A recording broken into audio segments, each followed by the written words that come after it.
I've got a spooky story for you lot today. Now sit tight and prepare yourselves.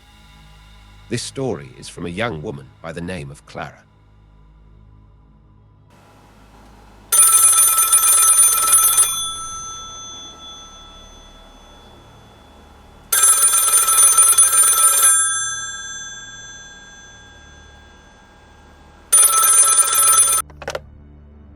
Speak.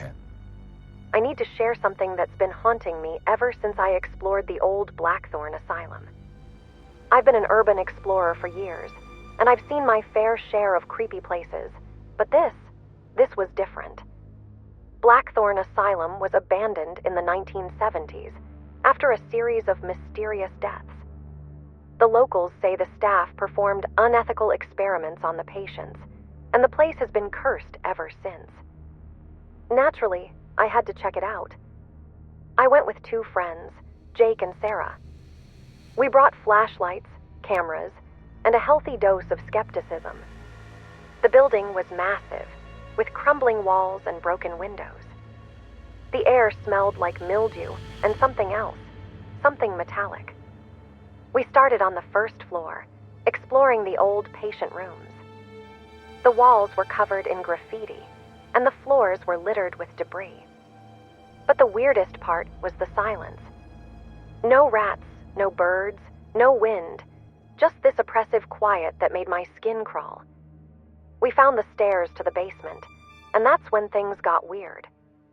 The air was colder down there, and the walls were covered in strange symbols, like the ones you see in occult rituals. Jake joked that it was probably just some teenagers messing around, but I wasn't so sure. Then we found the operating room. It was still intact, with an old surgical table in the center and rusted tools scattered around. The walls were stained with what looked like dried blood, and the floor was covered in scratches. That's when we heard it. A low, guttural growl, coming from the shadows. We turned our flashlights toward the sound, but there was nothing there. We decided to leave after that, but as we were heading back to the stairs, Sarah screamed. She was standing in front of a mirror, her face pale and her eyes wide. "It moved," she said.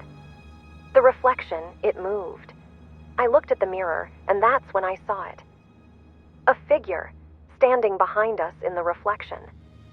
It was tall and thin, with long, bony fingers and a face that was wrong. Its eyes were too big, its mouth too wide, and it was smiling, a twisted, unnatural smile. We ran. We made it out of the asylum, but the thing didn't stay behind. That night, I woke up to the sound of footsteps in my hallway. I grabbed my flashlight and looked out, but there was nothing there. Then I saw the mirror in my bathroom. The figure was in the reflection, standing behind me.